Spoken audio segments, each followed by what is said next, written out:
అందరికీ నమస్తే. అందరు మంచుకున్నారా? ఈశ్వరప్ప హోమ్ క్లినిక్ సమర్పించు ధూమ్ ధామ్ ముచ్చట. ఇక ముచ్చట్లు షురూ చేద్దాం. ఇప్పుడు మనం అసెంబ్లీ సమావేశాల ముచ్చట చూద్దాం. సోమవారం సందే స్టార్ట్ అయినాయి కదా. గవర్నర్ సారు స్పీచ్ ఇచ్చిండు. ఇక ఆ స్పీచ్ ఎంత చక్కగా ఉన్నదో జనమంతా చూసిరు. ఇక గవర్నర్ సారు స్పీచ్కు ధన్యవాదాలు చెప్పే తీర్మానం మీద చర్చ నడిచింది. అది ఎట్లా నడిచింది, ఏంది కథ అరుచుకుందాం రారి. నిజంగా అసెంబ్లీలో కేటీఆర్ సారు చెయ్యిపాటి ప్రభుత్వాన్ని దుమ్ము దులిపిండొల్లా సర్కారు చేస్తున్న పాపాలను, గవర్నర్ ప్రసంగంలో ఉన్న అబద్ధాలను అసెంబ్లీ సాక్షిగా బయట పెట్టిండు. అసలు ధన్యవాదాల మీద రామన్న ఏమన్నాడో ఇనుర్రి. అధ్యక్ష, ఇవాళ ప్రభుత్వానికి ఎవరు ధన్యవాదాలు చెప్పాలి? 4000 పెన్షన్ కోసం ఎదురు చూసి విసిగి వేసారిన 46 లక్షల మంది ధన్యవాదాలు చెప్పాలా? లేదా 6000 పెన్షన్ కోసం అలసిపోయిన 100 రోజుల్లో ఇస్తామని చెప్పి అలసిపోయిన 5 లక్షల మంది దివ్యాంగులు ధన్యవాదాలు చెప్పాలా? యూరియా బస్తాల కోసం లాఠీ దెబ్బలు తింటున్న 72 లక్షల మంది రైతులు ధన్యవాదాలు చెప్పాలా? లేదా నెలకు 2,500 ఇస్తామని చెప్పి 1,68,00,000 లక్షల మంది ఆడబిడ్డలకు మీరు ఏదైతే వాగ్దానం ఇచ్చారో మరి వారు ధన్యవాదాలు చెప్పారా? ఎవరు చెప్పాలి అధ్యక్ష? 4,000 నిరుద్యోగ భృతి అన్నారు. 2 లక్షల ఉద్యోగాలు మొదటి సంవత్సరంలో ఇస్తామన్నారు. మరి ఆ నిరుద్యోగ సోదరులు ధన్యవాదాలు చెప్పాలా? డిఏలు రాక, పిఆర్సీ లేక, బెనిఫిట్స్ అందక నరక యాతన పడుతున్న 10 లక్షల మంది ఉద్యోగులు, పెన్షన్దారులు, అవుట్ సోర్సింగ్ వర్కర్లు వారు ధన్యవాదాలు చెప్పాలా? అంతే కదా. మరి ఈ ప్రశ్నకు సర్కార్ కాడ బదులున్నదా? మరి చెయ్యిపాటి 2.5 ఏళ్ల పాలనలా ఏం చేసిందంటే అధ్యక్ష, 3 ముక్కల్లో ఈ 2.5 సంవత్సరాల పరిపాలన గురించి చెప్పాలి అంటే ఎగ్గొట్టు, కూలగొట్టు, చెడగొట్టు. హామీలు ఎగ్గొట్టు, కట్టిన వాటిని కూలగొట్టు, ఉన్న పథకాలు చెడగొట్టు. ఏమున్నది అధ్యక్ష ఈ 25 నెలల్లో చెప్పుకోవడానికి? బాకీలు, బకాయిలు, డైవర్షన్లు, కమిషన్లు, బుల్డోజర్ల చప్పుళ్ళు, బూతుల మూతలు, ఆల్ టైం రికార్డు అప్పులు, క్యూ లైన్లలో చెప్పులు, 420 హామీల ఎగనామాలు, 3.5 కోట్ల మందికి పంగనామాలు, నోటిఫికేషన్లు నిల్లు, లూటిఫికేషన్లు ఫుల్లు, చెక్ డ్యాముల పేల్చివేత, అడుగడుగున అణిచివేత, క్రెడిట్ శౌర్యం, భూముల బేరం, స్కాముల కలకల, స్కీముల వెలవెల, రైతన్నలకు బేడీలు, నిరుద్యోగులపై లాఠీలు, ఫిరాయింపుల కంపు, బస్సు ఛార్జీల వాయింపు, ఫుడ్ పాయిజన్ చావులు, ఫుట్బాల్ సరదాలు, గల్లీల్లో చెత్తకుప్పలు, ఢిల్లీలో విమానయాత్రలు, మాటలు దడేల్, చేతలు తుపేల్, దరఖాస్తులు, దండాలు, దఫ్తర్లు. అధ్యక్ష, ప్రజాపాలన అధ్యక్ష పేరు. 1వ, 2వ, 3వ అని 3 సార్లు అప్లికేషన్లు తీసుకున్నారు. 1,25,00,000 మంది అప్లికేషన్లు తీసుకున్నారు అధ్యక్ష. పేదలి ఏడవైనాయి అధ్యక్ష దరఖాస్తులన్నీ. గల్లంతైనాయా? గాల్లో వరదల్లో కొట్టుకపోయినాయా? ఎఫ్ఎస్ఎల్ అగ్ని ప్రమాదంలో కీలకమైన కొన్ని ఆధారాలతో పాటు ఇవి కూడా కాలిపోయినాయా? ఇక ఉద్యోగాల మీద సర్కార్ ఆడిన అబద్ధాలు ఎట్లున్నాయో రామన్న మాటల లీనుర్రి. 67,000 ఉద్యోగాలు ఇచ్చామని ముఖ్యమంత్రి గారు ఏ సభలో అయినా చెప్తా ఉంటారు. నేను అడుగుతా ఉన్న ముఖ్యమంత్రి గారు, నా దగ్గర మీరు ఇచ్చిన నోటిఫికేషన్ లిస్ట్ కూడా మొత్తం ఉంది, కావాలంటే చదివినిపిమంటే వినిపిస్తాను. మీ ప్రభుత్వం వచ్చినాక ఇచ్చిన నోటిఫికేషన్లు మొత్తం కూడితే ముఖ్యమంత్రి గారు, మీ ప్రభుత్వం వచ్చిన తర్వాత ఇచ్చిన మొత్తం నోటిఫికేషన్లు మొత్తం కూడితే మీరిచ్చింది కేవలం 11,921 ఉద్యోగాలు మాత్రమే. మిగతా నోటిఫికేషన్లు అన్నీ కేసీఆర్ గవర్నమెంట్లో ఇస్తే మీరు ఇవాళ నియామక పత్రాలు ఇచ్చి మేమిచ్చినామని చెప్పుకుంటే, ఇక మందికి పుట్టిన బిడ్డలు మా బిడ్డలు అని చెప్పుకుంటే మేము చేయగలిగింది ఏం లేదు. ముఖ్యమంత్రి గారు చెప్తున్నారు అధ్యక్ష, వేరే రాష్ట్రాల్లోనేమో ఉద్యోగాలు వేయాలని ధర్నాలు జరుగుతాయి, ఇక్కడ మాత్రం ఉద్యోగాలు ఆపమని ధర్నాలు చేస్తున్నారని చెప్తున్నారు అధ్యక్ష. మరి దిల్సుఖ్ నగర్లో ధర్నా చేసేటోళ్ళు, చిక్కడపల్లిలో ధర్నా చేసేటోళ్ళు, ఈ రకంగా వ్యవహారం ఏదైతే ఉన్నదో అధ్యక్ష అందరూ అన్ని గమనిస్తూ ఉన్నారు. ఇదంతా ఒకెత్తైతే ఇది ఇంకో ఎత్తు. 57,000 కోట్ల అడ్డీ లేని రుణాలు ఇచ్చిరని సర్కారోళ్ళు చెప్పుకుంటారు కదా. ఈ రుణాల మీద చిన్న ముఖ్యమంత్రి బట్టి విక్రమార్క సార్కు రామన్న సవాల్ చేసిండు. గౌరవ డిప్యూటీ సీఎం గారు ఒక మాట అన్నారు అధ్యక్ష, 40,000 కోట్లు కాదు 57,000 కోట్లు వడ్డీ లేని రుణాలు ఇచ్చామన్నారు. అంతేగా సార్ మీరు చెప్పింది? 57,000 కోట్ల వడ్డీ లేని రుణాలు ఇచ్చామని ఆన్ రికార్డ్ ఇప్పుడు డిప్యూటీ సీఎం చెప్పారు. Sir, I challenge the honourable deputy CM. ఆయన చెప్పిన మాట వాస్తవం అయితే, 57,000 కోట్ల వడ్డీ లేని రుణాలు ఇచ్చిన మాట వాస్తవం అయితే ఆర్డర్ కాపీ చూపెట్టమనండి. ఇక్కడే రాజీనామా చేసి నేను శాశ్వతంగా, లేదంటే వారు రాజీనామా చేయాల్సి, తప్పుడు ప్రచారం చేసినందుకు, తప్పుడు సభను తప్పుదోవ పట్టించినందుకు వారు రాజీనామా చేయాలి. ఎక్కడిచ్చారు అధ్యక్ష 57,000 కోట్ల వడ్డీ లేని రుణాలు? మరి ఈ సవాల్కు బట్టి సారు సై అంటడా? రుణాలు ఇచ్చినట్టు ఆర్డర్ కాపీ వట్కత్తడా? ఇది తెలవవలసి ఉన్నది. మరి ఈ 2.5 ఏళ్లలో అసలు కాంగ్రెస్ సర్కార్ ఏం చేయలేదా? ఎవ్వలకు ఏం ఫాయిదా కాలేదా? కమస్కం హైదరాబాద్ దిక్కు కూడా నజరయ్యలేదా? ఏం చేయకుండా గట్లెట్లుంటారు అనుకునేరు. హైదరాబాద్ కు చేసిండ్రు. ఏం చేసిర్రంటే ఇలా హైదరాబాద్లో ఇద్దరు మంచిగా సుఖంగా సంతోషంగా ఉన్నారు అధ్యక్ష. ఫ్రీడమ్ ప్రజాపాలన ఎంజాయ్ చేస్తుంది ఇద్దరు అధ్యక్ష. ఒకటి దొంగలు, రెండు దోమలు అధ్యక్ష. దొంగతనాలు పెరిగినాయి, హైదరాబాద్లో క్రైమ్ రేట్ పెరిగింది, నా లెక్కలు కాదు గవర్నమెంట్ లెక్కలు. అట్లాగే దోమలు అధ్యక్ష. ఇదివరకు హైదరాబాద్లో ఒకటే ఒక ప్లేస్ ఉంటుండే, దాని పేరు దోమలగూడ అధ్యక్ష. ఈ మధ్యన మా శ్రీధర్ బాబు గారి నాయకత్వంలో కొన్ని మంచి స్ట్రీట్స్కి పేర్లు పెట్టినారు అధ్యక్ష. ఒకటి మన్మోహన్ సింగ్ గారు పేరు పెట్టారు, ఒకటి డొనాల్డ్ ట్రంప్ గారు పేరు పెట్టారు. ఆహా అధ్యక్ష, మీరు పెట్టాల్సింది ట్రంప్ గారి పేరు, మన్మోహన్ సింగ్ గారి పేరు కాదు శ్రీధర్ అన్న. మీరు పెట్టాల్సిన పేర్లు ఏంటంటే దోమలగూడ, దోమల హిల్సు, దోమలాబాదు, దోమల పూలు, దోమల గుట్ట. ఈ పేర్లు పెడితే కరెక్ట్గా సెట్ అవుతుంది మీకు. ఎందుకంటే మొత్తం నగరంలో దోమలు, విష జ్వరాలు, ఫాగింగ్ చేసే దిక్కు లేదు, గుర్రపు డెక్క తీసేవాడు లేడు. అది సంగతి. అంతేనా అనల్లా? నిజమేనా? దొంగల రాజ్యం దోమల పట్నం లెక్క మారిందా లేదా? కాదు. అంటే మన రేవంత్ సారు కేసీఆర్ సార్ ఆనవాళ్ళు లేకుండా ఏత్తాన్ని అంటాడు కదా. గా ఆనవాళ్ళు లేకుండా వేయాలంటే ఏం చెయ్యాలో రేవంత్ సార్కు ఎరక చేసిండు రామన్న. గ్లోబల్ సమిట్ అని పెట్టారు మీరు, సంతోషం. కానీ ముగ్గురు ప్రముఖులు ముత్యాల లాంటి మాటలు అయితే చెప్పినారు అధ్యక్ష. దువ్వూరి సుబ్బారావు గారు చెప్పారు అధ్యక్ష, దశాబ్ద కాలంలో తెలంగాణ తిరుగులేని ప్రగతిని సాధించింది, దేశంలో నెంబర్ 1గా నిలబడ్డదని ఆర్బీఐ మాజీ గవర్నర్ మీ మొహం మీదనే అక్కడే చెప్పిపోయినారు అధ్యక్ష. అట్లాగే తెలంగాణ సంపద జీఎస్డిపి 3 రెట్లు పెరిగింది, తలసరి ఆదాయంలో అగ్రస్థానంలో ఉందని బ్రిటన్ మాజీ ప్రధాని టోనీ బ్లేర్ సమిట్లో చెప్పారు అధ్యక్ష. అట్లాగే నీతి ఆయోగ్ వైస్ చైర్మన్ సుమన్ బెర్రీ గారు అప్పర్ ఇన్కమ్ మిడిల్ కేటగిరీ స్టేట్గా ఎదిగింది తెలంగాణ, భారతదేశం ఎదగాలి అంటే తెలంగాణ లాంటి రాష్ట్రాలు ఉండాలి అని సుమన్ బెర్రీ చెప్పారు అధ్యక్ష. ఎట్లా జరిపేశారు అధ్యక్ష?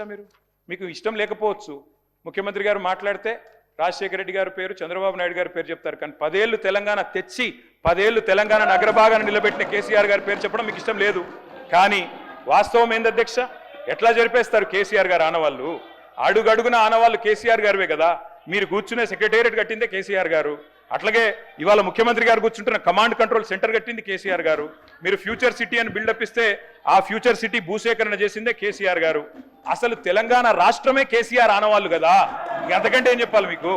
మొత్తానికి అసెంబ్లీల కాడ దబదబా సర్కారును నిలదీస్తుంటే అధికార పచ్చమొలకు నోటి మాట రాలేదట. అందుకే మాట్లాడుతుంటే తాపకోసారి అడ్డం పడ్డరు.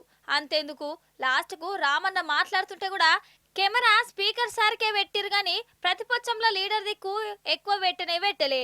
ఎన్ని చేసినా నిజాలు అబద్ధాలైతాయా, అబద్ధాలు నిజాలైతాయా?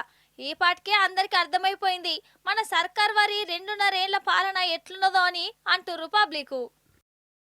ఇప్పుడు మనం మంచిర్యాల జిల్లా జైపూర్ మండలం కుందారమూరికి పోదాం. ఆడ ఒక పంచాయతీ నడిచింది. ఉత్తపచ్చి పంచాయతీ కూడా కాదు, కళ్ళు పంచాయతీ. ఎండాకాలం కదా అని మండువ కాడికి వేయండు ఒక ఆయన. కళ్ళుకుండగా నచ్చింది, కళ్ళు తాగిండు. అటు ఇంకేమైంది చూడురు మీరే. ఇగో గీ కథ అయింది. సెట్ ఎక్కక ముందే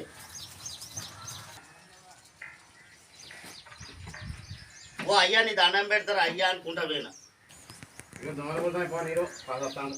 పైసలు కట్టిడు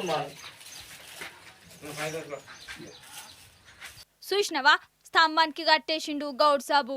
మరి ఎందుకు కట్టేసిండంటే ఈయన దొంగతనంగా కళ్ళు తాగిండట. సరే చెప్పక చేయక తాగితే తాగని గాని నాలుక గుంజింది తాగిండు అనుకుందాం. మరి తాగిన మందం పైసలు కట్టాలి కదా. కానీ నాకడ లెవ్వు అనుడు పెట్టిండు. కథం అసలే ఎండాకాలం గంత కష్టపడి చెట్టు మీదకెళ్ళి కళ్ళు తిత్తే అటేటు పోయొచ్చే వరకల్లనే దొంగతనంగా తాగుడైంది. ఇంకా పైసలు లేవని ఉల్టా రుబాబు చేసుడైందని గౌడ్ సాబ్కు కిర్మిలేసింది. ఈయనను స్తంభానికి కట్టేసిండు, ఎండలా గట్లనే నిల్చోబెట్టిండు. సెట్ ఎక్కక ముందే పైసలు కట్టిడు ఇక ఓ దిక్కు కాళ్ళు మనుడు, ఇంకో దిక్కు దూపవుడు, ఆకలేసుడు. ఇది జాలదని గౌడ్ సాబు తిట్లు. కళ్ళు తాగినందుకు కళ్ళ ముందే నరకమంటే ఎట్లుంటుందో కనబడ్డదట. ఇక అటెన్క ఊరోళ్ళొచ్చి ఈ కళ్ళు పంచాది తెంపిర్రోళ్ళ. ఇక దొంగతనంగా తాగినాయనే కట్లిప్పిచ్చి ఇంటికి సాగదోలిర్రు. అదన్నట్టు ముచ్చట. అసలు లోకమే కల్తీ, ప్రతి ఒక్కటి కల్తీ. ఇప్పుడు మనం తినే తిండి కల్తీ. ఒరిజినల్ దొరుకుతుందా అనులా? కానీ కొందరు హోటళ్ళల్లో మాత్రం నేరి అద్మానం అంటే అద్మానం చేస్తానులా. అసలు ఒకరోజు వండిన కూరను తర్వాత రోజు తిననోళ్ళతోని కూడా ముక్కిపోయిన కూరను తినిపిస్తుర్రు. అట్లా తయారవుతుర్రు. అగో ఈ కల్తీలు పాడవడ మందిని మోసం చేసి పైసలు దండుకునుడు గిదే నియతి. అరే మరీ పాలనతోని ఆటలాడుకునుడేందోలా అల్లం కలితే పాలు కలితే నూనె కలితే బియ్యం కూడా కలితే చక్కెర కలితే షాయి పత్తా కలితే ఇగో ఇప్పుడు హోటళ్ళలో చికెన్ మటన్లు కూడా కలితే ఖరాబ్ అయిన తిండి.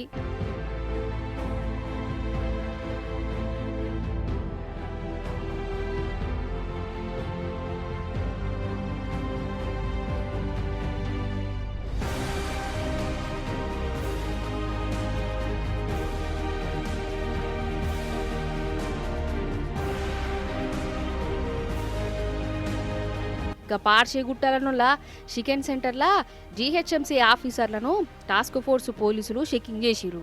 లోపలికి పోయినాక ఆఫీసర్లకే కళ్ళు తిరిగినట్టు అయిందట, కొందరికి కాకు కూడా వచ్చిందట. ఎందుకంటారా, ఇగో ఈడ మీకు కానొస్తున్న చికెన్ ముక్కలన్నీ ఇప్పటి కాదు 5-6 రోజుల కిందటి అట. ఇట్లా ఎప్పటిదో చికెన్ ను దాచిపెట్టి అటు హోటళ్లకు రెస్టారెంట్లకు బ్రాండీ షాపుల కాడ దుకాణాలు పెట్టేటోళ్లకు అగ్వక్కి సప్లై చేస్తురట. ఇక చెప్పు కథ ఏంది అసలు.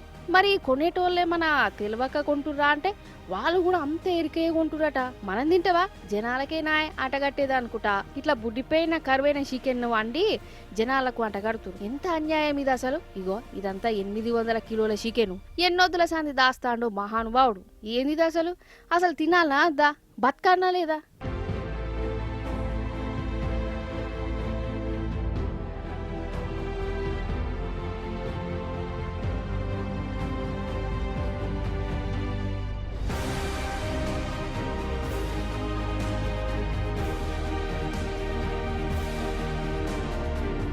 పైసలు కమాయించాలంటే పానాలతోని ఆటలాడుకుంటేంది. అరే జనం నమ్మి పైసలు పెట్టి మరీ కొన్నందుకు దావకాన పాలు చేసుడు గిదేంది, ఇదేం తరిక కథ గాని.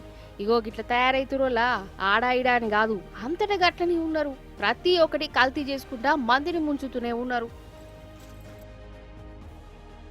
అసలు ఈ దొంగల గురించి చెప్పి నాకే ఆశకొత్తాంది కానీ వాళ్ళు మారతలేరు.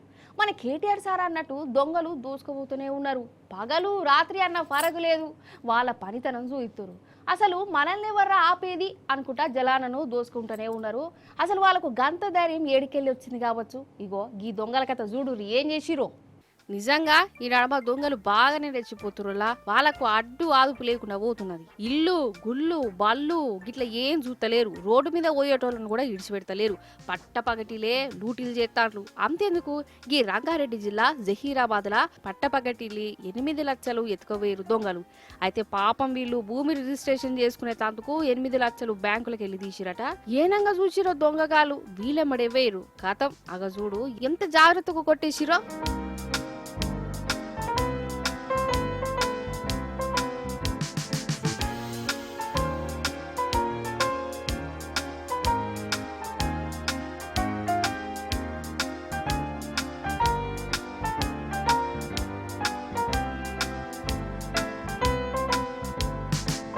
చూసిరా ఎట్ల పొత్తం పెట్టిర్రో నోట్ల కట్టలను. వీళ్ళ కథ సల్లగుండా వీళ్ళ చేతులకు జట్టలు గుట్ట. పాపం భూమి కోసం పైసలు నీతే దొంగ పాలాయ్. 8 లక్షలంటే మాటలు అసలు. పాపం ఎంత కష్టపడితే గనిగనమైతే వాళ్ళు ఒక్కటే నిమిషంలో మాయం చేసిర్రు. పోలీసులు ఇప్పుడు వీళ్ళను దొరకబట్టే పండ్లబడ్డారు. జహీరాబాద్ లో గట్లయితే ఇటు కరీంనగర్ జిల్లా తిమ్మాపూర్ కాడ చూడురి వెంకటేశ్వర స్వామి గుడినే లూటీ చేసిర్రు. స్వామివారి కిరీటం అమ్మవారి నగలు మాయం చేసిరట. దగ్గర 10 లక్షల రూపాయల విలువ గల నగలు ఎత్తుకుపోయారు దొంగలు. గుడి దర్వాజాను పగలగొట్టి దర్జాగా నగలేసుకొని వేరు. అసలు ఈ దొంగలు పోలీసులు అంటేనే కాదు దేవుళ్ళన్నా భయం లేకుంటే అయింది గిట్ల మోపేరు. భూగోళం మొత్తంలా ఏ జీవి కూడా మనిషికి ఆపత్తి తీసుకురావాలని అనుకోదు. వాటి పనేందో అవి చేసుకుంటాయి. మనం ఏమైనా చేస్తామన్న భయంతోనే అవి మన మీదకి మరలబడతాయి. లేకుంటే వాటిని ఎవరన్నా కావాల్సుకొని మెసిలిచ్చినా వాటికి కోపం వస్తుంది. ఆ కోపంలా ఏమన్నా చేస్తాయి కదా. అందుకే జీవాల తెరవకు పోవద్దు, వాటిని మెసిలియవద్దు. అయితే ఒక కాడ ఏమైందంటే ఒక పెద్ద పులితోనలా కొందరు పరాష్కాలు ఆడిరు. పరాష్కాలు అవసరమా? మరి ఆ పులి ఏం చేసిందో చూడాలి మీరు. వామో పెద్ద పులి బెబ్బులి చెట్లకెళ్ళి బయటికి వచ్చింది కదా. ఇప్పుడు రోడ్డు దాటుతుంది కావచ్చు. అయితే అటు మహారాష్ట్ర చంద్రపూర్ కాడనుల్ల ఒక పెద్ద పులి అడవిలోకెళ్ళి బయటికి వచ్చింది. అది ఇంకో తోవ చూసుకున్నట్టున్నది. ఇక రోడ్డు మీదకి వస్తుంటే ఎక్కడికక్కడ కార్లు బస్సులు ఆగిపోయినాయి. జనాలు కూడా ఉన్నారు, కానీ పాపం ఆ పులి మంచిగా ఉన్నట్టున్నది, ఎవరిని ఏం చేయలే. మరి జనాలు కూడా చుప్చాపుగా ఉండాలన్నా అద్దా? పులి పోతుంటే దాని తొవ్వలాది పోనిత్తే ఏమైతుంది? మనోళ్ళు గట్లుండరా? ప్రతి ఒక్కటి చిత్రమే అనిపిస్తుందా? అగో పులితోని సెల్ఫీలు దిగేతాందుకు ఎగబడ్డారు. అవసరమా అసలు?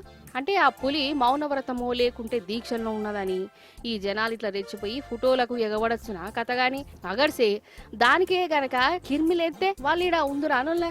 ఇగో గిట్లున్నది తమాషా. ఇట్లా సెల్ఫీలు తీసుకుంటే ఇప్పుడు వీళ్ళకేమొచ్చింది?